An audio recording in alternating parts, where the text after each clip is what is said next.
Hey everyone, Pressito here. So in today's video, I'm going to be doing another sort of challenge like I did a few videos ago. In this video, I'm going to be buying 2 real-world asset tokens that are very low market cap and seeing which one performs better over the course of a month. And I will hold for a month unless one of them just pumps an insane amount. Obviously, I can't be too degen, so I prefer them to take the profits. But that is basically the challenge, and I want you guys to let me know in the comments which one of these 2 picks you prefer and which one you think is going to perform better. And as you know, real world assets are all the hype lately. Everything is pumping and everyone's looking for a low cap one that hasn't mooned, and it's really tough to find one. And if you search the real world asset category on CoinGecko or CoinMarketCap, it doesn't actually show all the real world asset tokens. So I managed to find 2 of which haven't pumped that much, that I think, although very degen, could be good plays since the team is quite active and so on. Also, something to note, in the previous video, some people commented saying I'm just shilling or whatever. Keep in mind, I'm just doing these challenges for fun and just for entertainment. And in the past video where I bought 10 tokens, $2,000 each, I used my own money for that. Also for this video, use my own money. And I'm not saying to buy these tokens, it's just ones I found, and it's more of a competition to see which one does better. And one thing, I would never promote anything I wouldn't buy myself. I think that's really unethical, and I take pride in not doing that. Also, these type of ideas help me make entertaining content. Well, hopefully it is entertaining for you guys. So anyways, let's go through the 2 tokens that I bought in this video. And as you can see on the screen, the first one is Etherland. Keep in mind, it is quite degen, these 2 picks. It's very low market cap. They haven't pumped that much. And you can see here the market cap's around 400,000. So for Etherland, so far I've bought $2,000. Maybe might buy more if it dips more, but I think that's pretty much what I'm comfortable with. At $0.0105 is what I bought it at, and I bought that yesterday and today. I DCA'd in since it dipped a little bit. So you can see here the chart over time. If we go max, you can see it used to be a lot higher back in 2021. So they've been around a very long time. Obviously, that's a good thing, and that's what I'm looking for. And now recently, you can see a tiny little pump there. It went up a little bit, just about 2x. That's about 2x the bottom now, which isn't too much. It's a lot less than some other tokens. And considering this is very, very low market cap, I think that doesn't mean as much. And the team is very active. So let's go over just roughly what it's about. I'm not going to go too much into detail about what everything is about and so on, but just a brief overview. Basically, Etherland is pushing the real estate industry towards Web3 by granting users critical decision-making information. It's Estatepedia, stores and tracks ownership history, renovation works, deeds, EPCs, norms, etc. of every registered property, and it makes every participant a direct actor in data preservation and grants the user power over his own data. So if we go to the website, see what I was talking about. If we click here on Retail Web3, you can see here that they have sort of a Estatepedia that encompasses objectives and unites them in one place of different real estate and landmarks, and you can store your real estate there as well. So it's quite an interesting idea. If we go to the Estatepedia here itself, you can see they've actually got this working already, which in my eyes makes it better than a lot of some other projects which have nothing going for it but have quite high market cap. So it's quite cool. Yeah, I guess eventually you can store all sorts of real estate and so on. So a little bit more about the project. Let's talk about what the token is for. So they use that for payment services, community use. It acts as an incentive for users contributing to curating information about monuments and people that upload photos and videos of these monuments and so on. B2B utility, so it's direct use by asset managers and real estate professionals. It involves storing real estate related documents and data on Estatepedia, and then professionals can subscribe to Eland and they get unlimited access to the documents and so on. So overall, it's a low cap real world asset, which is obviously what people are looking for. It hasn't pumped much.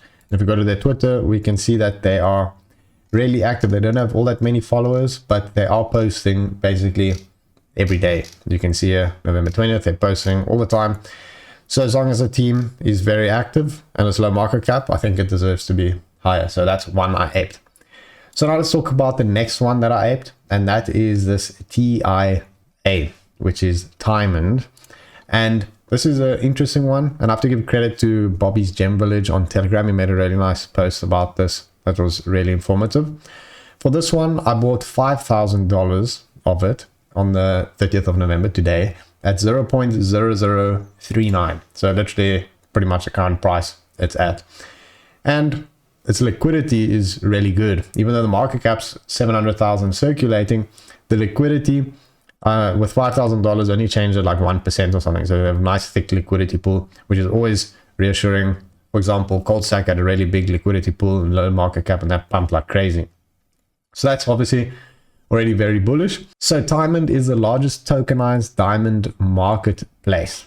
So it's a real world asset in terms of that. Quick TLDR, you can see market cap around 700,000, fully diluted around 4 million. Obviously circulating supply is what is most important, since in this case with Tiamond, 80% of the tokens are locked up, which I'll get to a bit later. Also, they did a fair launch. They didn't have an ICO. There's no team tokens or anything like that.